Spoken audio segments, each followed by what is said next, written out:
This story is titled, My Wife's Best Friend Exposed Her 8-Year Affair with My Brother at Our Anniversary Party. The USB drive she left behind exposed an even darker secret that made me realize our entire marriage was built on lies. Hey Reddit. So I, 36 male, a mechanical engineer working for a solid renewable energy firm. My wife, ex-wife now, Emma, 34 female, was a successful event planner with a knack for turning even the simplest ideas into grand affairs. We had a bright, funny 5-year-old daughter, Mia, who loved dinosaurs and insisted on wearing her explorer hat everywhere she went. People would see us together and smile, probably thinking we were the ideal family. For a long time, I believed that too. Emma and I met 7 years ago at a Green Tech Expo in San Francisco. I was there presenting a prototype for a solar-powered energy grid, and she was managing the event. My younger brother, Aaron, 34 male, introduced us. Aaron was always the charismatic one in the family, the guy who could charm his way out of a speeding ticket or talk his way into a VIP section he didn't belong in. At the time, he was dabbling in real estate and working on what he called his empire. He and Emma had hit it off while working together on some charity gala a few months earlier, so he figured we'd get along too. Josh, this is Emma, he said, flashing his signature grin. She's like way too good for you, but hey, maybe you'll get lucky. I laughed it of. We spent the rest of the evening talking about everything. Our favorite movies, why she loved planning events, the solar project I'd been working on for years. I remember thinking, how is this woman even real?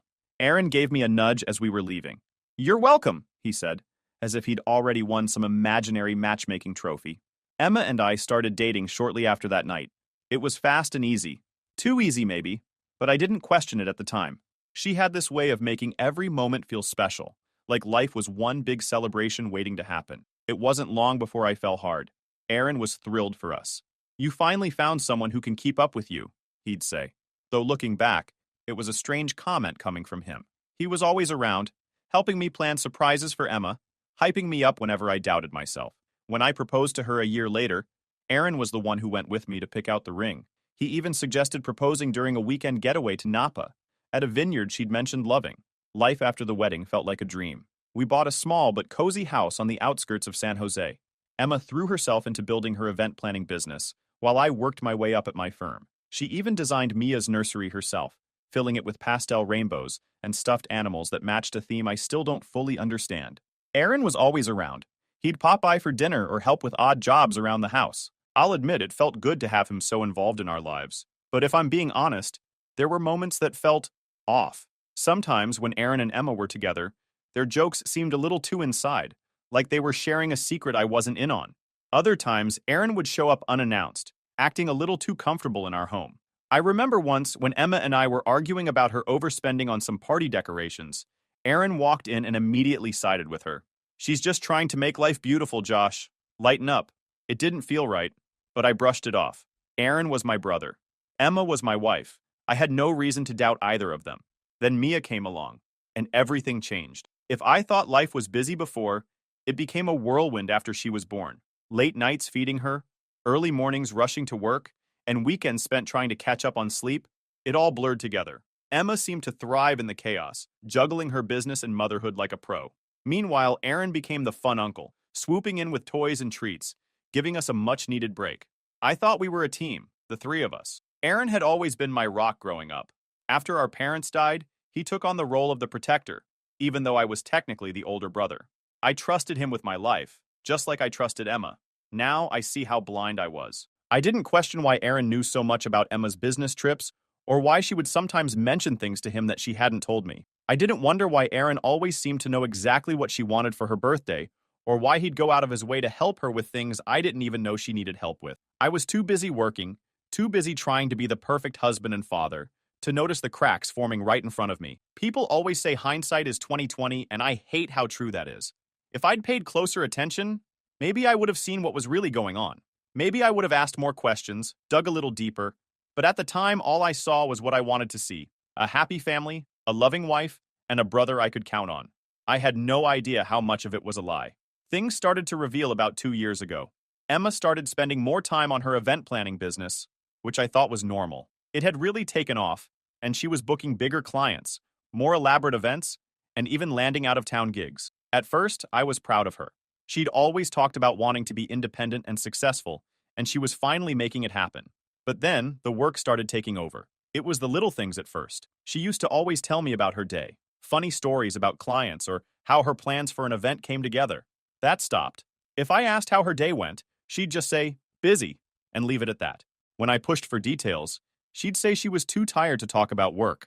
I figured she just needed a break. Then came the girls' weekends. She told me her friends were planning spa getaways to unwind from the stress of work, and honestly, I didn't think twice about it. Emma didn't take a lot of time for herself, and I figured she deserved a break. But after the first few trips, it became more frequent. Every couple of months, there'd be another one. I started noticing other things too. She was glued to her phone constantly, but if I asked who she was texting, she'd just say it was a client or Clara, her best friend. She never used to hide her screen from me, but now she'd tilt it away or step out of the room to take calls. I told myself it was just part of her job. After all, clients could be demanding. Our intimacy took a hit as well. Emma had always been affectionate, but suddenly she seemed distant. I remember one night, she came to bed in this really expensive lingerie I'd never seen before. She looked amazing, but when I made a move, she just said she was too tired and rolled over. That became the norm. She was either too tired or not in the mood, and after a while I stopped trying. I told myself it was just a phase, that we were both busy with work and Mia, and we'd get back to where we were. The thing that really started eating at me, though, was how she seemed to talk to Aaron more than me. They were always close, but now it felt like he knew more about her life than I did. If she was stressed about a project, Aaron would show up with a box of her favorite dessert or take Mia out for the afternoon so Emma could relax. It was thoughtful, sure, but I couldn't shake this nagging feeling that I was being pushed out of my own marriage.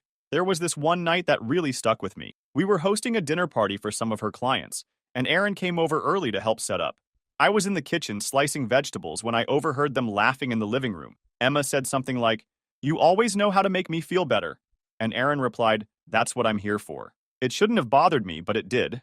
I told myself I was being paranoid, that they were just close because we were all like family. Still, it nagged at me enough that I brought it up to Emma later. "Do you think you lean on Aaron too much?" I asked her while we were getting ready for bed.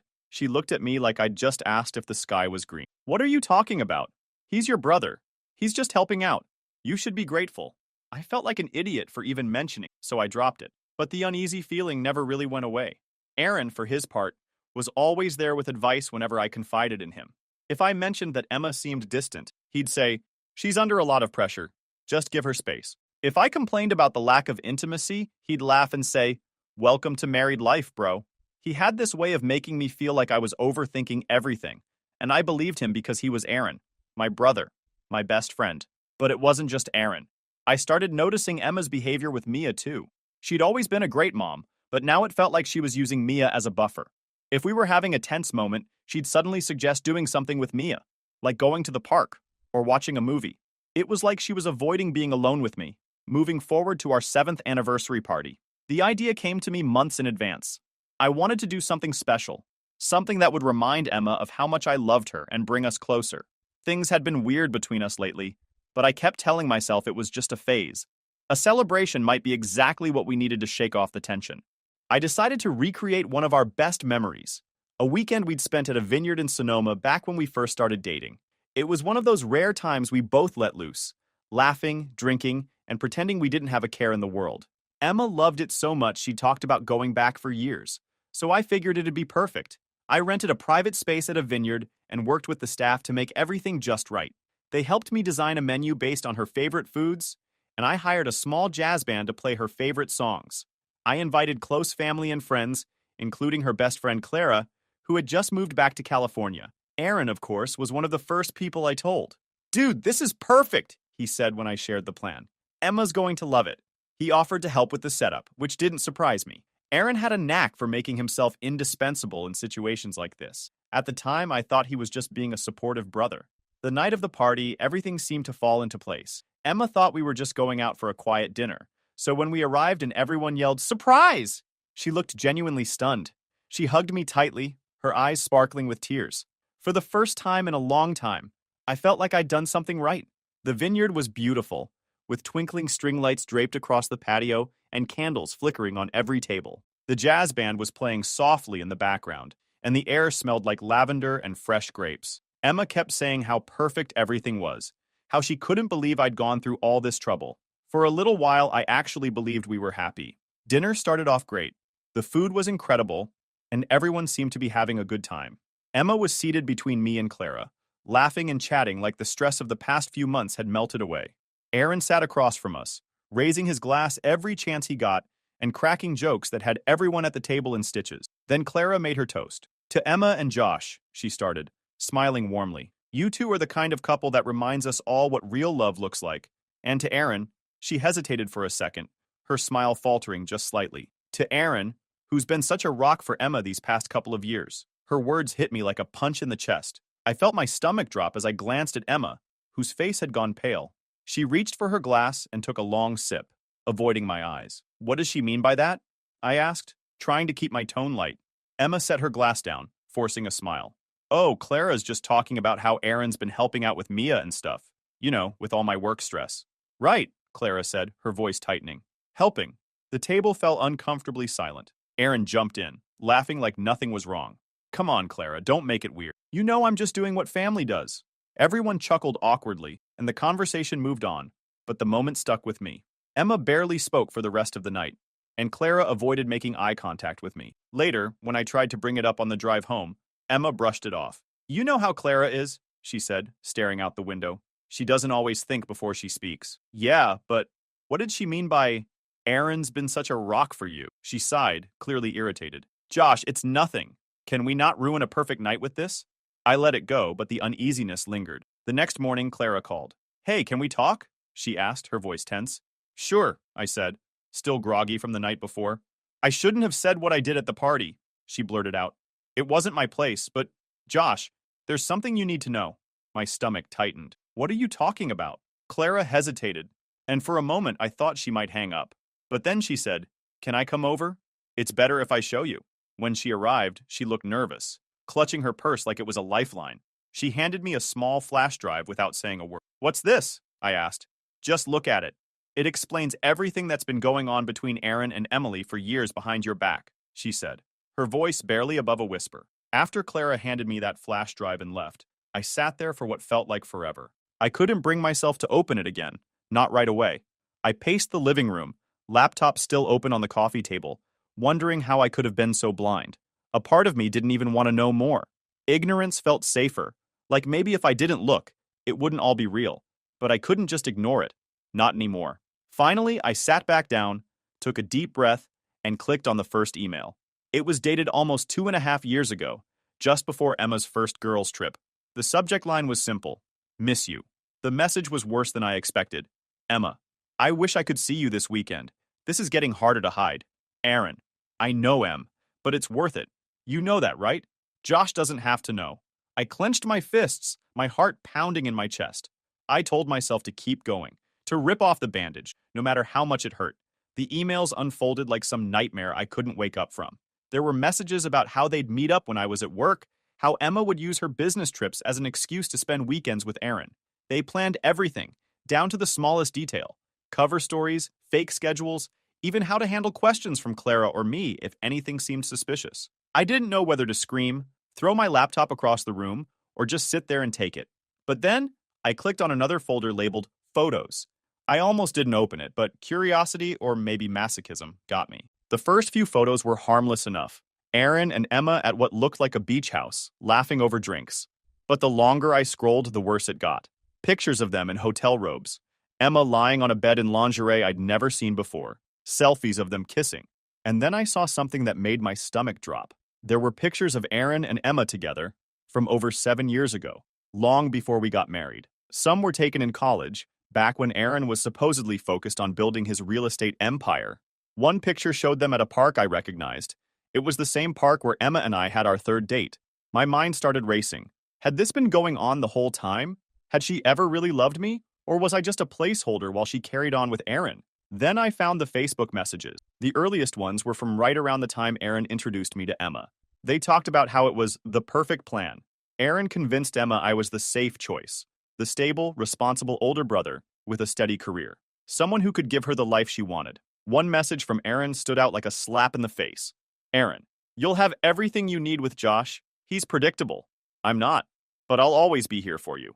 I slammed the laptop shut and stormed into the kitchen, needing to do something, anything to stop the thoughts swirling in my head. I grabbed a glass of water, my hands trembling so badly I spilled half of it on the counter. I felt like my entire life had been a lie. My marriage, my relationship with Aaron, none of it was real. It was all some twisted game they'd been playing behind my back. But it wasn't just about me. What about Mia? What if she wasn't even mine? That thought hit me like a brick wall, and I nearly doubled over. I sat down at the kitchen table, my head in my hands, trying to figure out what to do next. Should I confront Emma? Aaron? Both of them?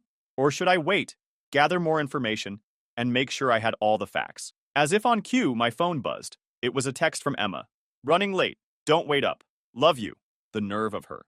The audacity to send me that message while I sat here drowning in the truth of her lies. I wanted to call her right then and there, to scream at her and demand answers, but I stopped myself. If I lost my cool, she'd have time to spin some excuse, to try and manipulate the situation. Instead, I called Clara. She answered on the second ring, her voice cautious. Josh, why didn't you tell me sooner? I asked, my voice cracking. There was a long pause before she replied. I didn't know how. I didn't even know if I should. Emma's been my best friend since college, but I couldn't keep lying for her. Not after I saw the emails. Lying for her? I repeated, my jaw tightening. She told me about the affair almost a year ago, Clara admitted. She said she was ending it, that she just needed time to figure things out. But then I saw the flash drive on her desk one day, and I couldn't ignore it anymore. I didn't know what to say. Part of me wanted to thank Clara for finally coming clean, but another part of me was furious that she'd kept this from me for so long. What else do you know? I asked finally. Clara hesitated again. Josh, it's not just the affair. There's more. You should check into Aaron's business. I don't think it's as legit as he makes it out to be. I didn't even know how to process that. First my wife, now my brother's career. What else were they hiding? After we hung up, I sat in silence, trying to piece everything together. I knew I couldn't let this go. If Aaron's business was involved, that meant the betrayal ran even deeper than I'd imagined. I grabbed the laptop again, this time opening a new folder I'd overlooked earlier. Financials.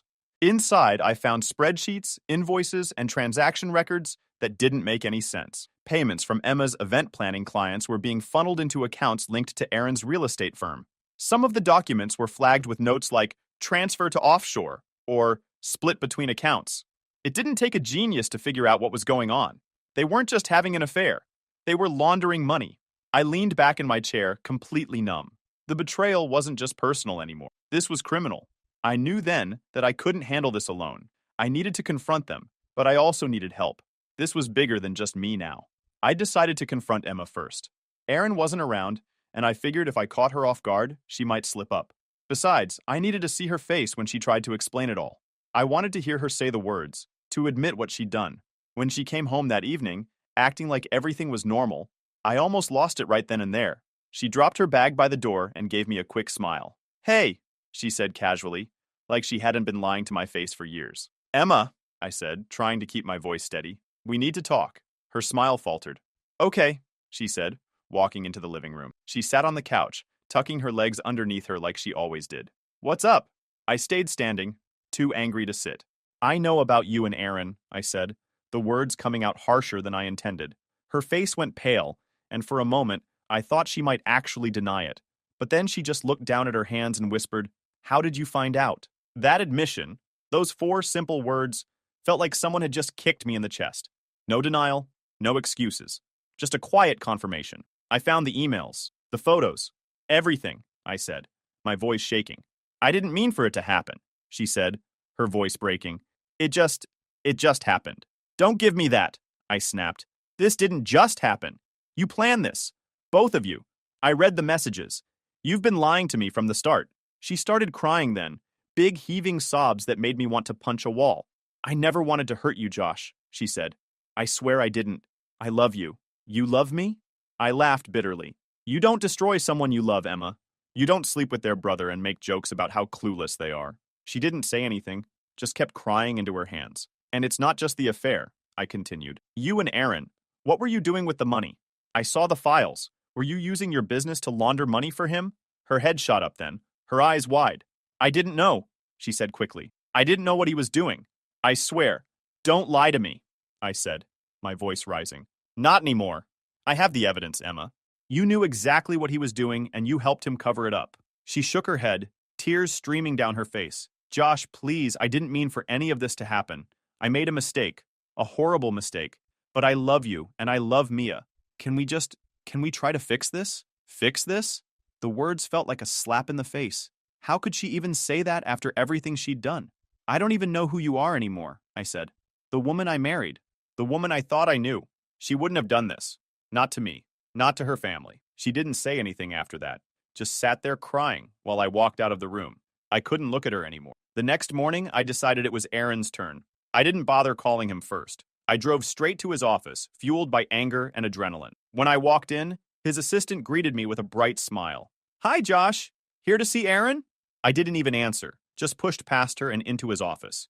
Aaron was sitting at his desk, scrolling through his phone. When he looked up and saw me, his face went blank for a moment. Then he leaned back in his chair, giving me that cocky grin he always used to get out of trouble. Josh, he said, spreading his arms like he was welcoming me to a family dinner. What's up? You know damn well what's up, I said, slamming the door behind me. He sighed, setting his phone down. Emma told you, huh? She didn't have to. I found the whole disgusting trail of lies you left behind. He didn't even flinch. Josh, I'm sorry. I never meant for you to find out this way. This way, I shouted. You're sorry I found out? That's what you're sorry about? Aaron stood up, holding his hands out like he was trying to calm me down. Look, I know this is bad. Bad? I cut him off. You slept with my wife. You've been screwing her for years, and you think bad even begins to cover it? What the hell is wrong with you? He had the audacity to look offended. Josh, it's not that simple. Emma and we have history. History? I spat. You mean the history where you convinced her to marry me because I was the stable choice? The history where you used me as your safety net while you two carried on behind my back? Aaron's face hardened then, the fake remorse gone. You don't understand, he said. You've always had everything, Josh. The career, the perfect family, the respect. Emma and we were real. But she needed stability, and you could give her that. His words hit me. You used me, I said, my voice barely above a whisper. You used me to give her the life you couldn't. I didn't mean for it to go this far, he said, his voice softening again. But Josh, you have to understand. Emma loves you too. She really does. I couldn't take it anymore. I turned and walked out of his office, ignoring his calls for me to come back. That night, as I sat alone in the living room, I realized there was no coming back from this. Emma and Aaron didn't just betray me, they destroyed everything I thought I knew about my life. And yet, a small, nagging thought kept creeping into my mind. What about Mia? What if she wasn't even mine? I didn't want to believe it, but after everything I'd learned, I couldn't just brush it off. I decided then and there to get a paternity test. I needed the truth, no matter how much it hurt. Because at this point, the lies had already done enough damage. The day I sent off the paternity test for Mia, I felt like I'd hit rock bottom. Waiting for the results was torture, but I couldn't sit around and do nothing. In the meantime, things at home were unbearable. Emma was still staying in the house, which made every interaction a ticking time bomb. She tiptoed around me like she was walking on glass, constantly asking if we could talk. I refused. I couldn't look at her without feeling a mix of rage and disgust.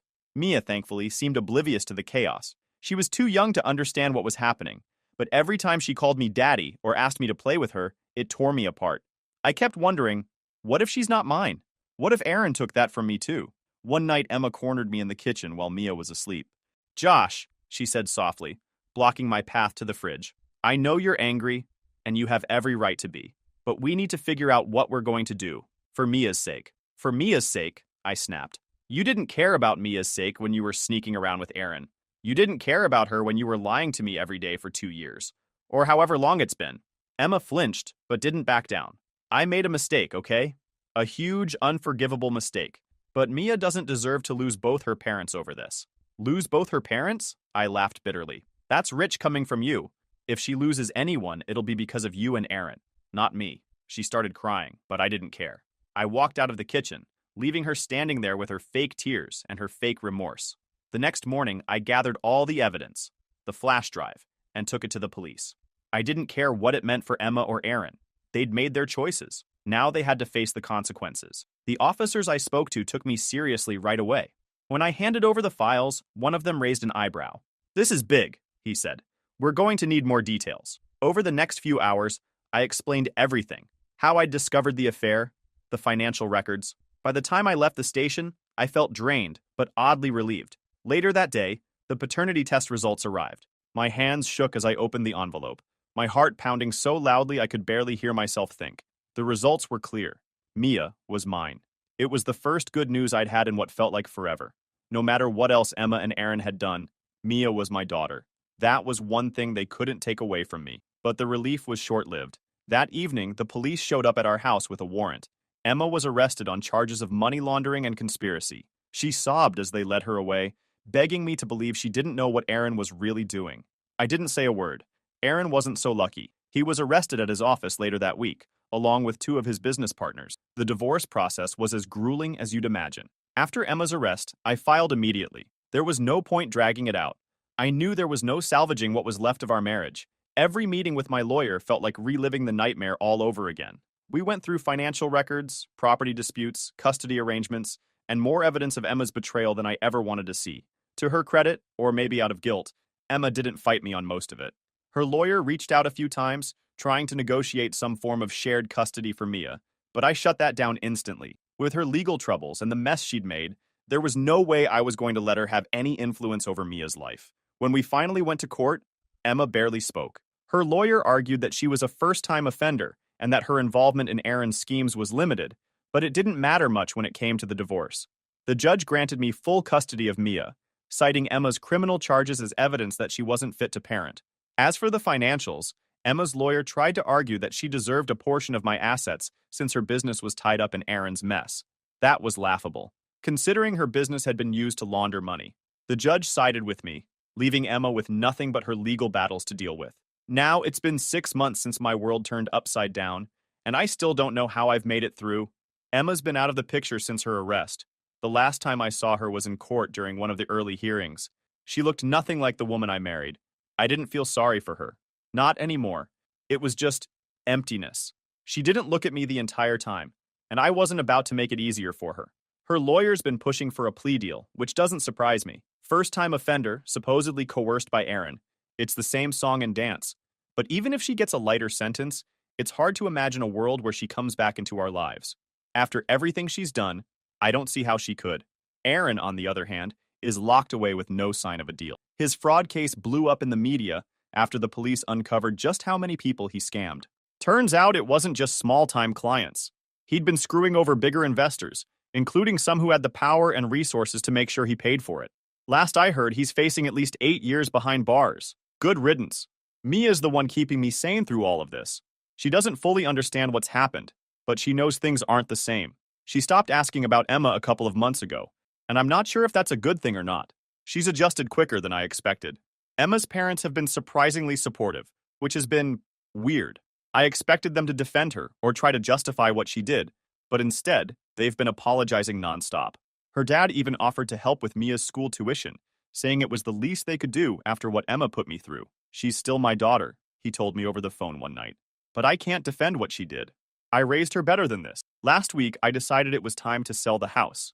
It's too big for just Mia and me, and honestly, I can't stand the memories tied to it anymore. As I write this, I'm sitting in the new house. There are boxes everywhere, and Mia is asleep upstairs in her new room. It's smaller than her old one, but she loves it because it has a little window seat where she can sit and read. For the first time in months, I feel hopeful. I'm not over what happened. I don't think I ever will be, but I'm learning to live with it, to move forward one step at a time. Emma and Aaron might have broken my trust, but they didn't break me. And as long as I have Mia, as long as I keep showing up for her, I know I'll be okay. Life isn't perfect, but it's mine. And for now, that's enough.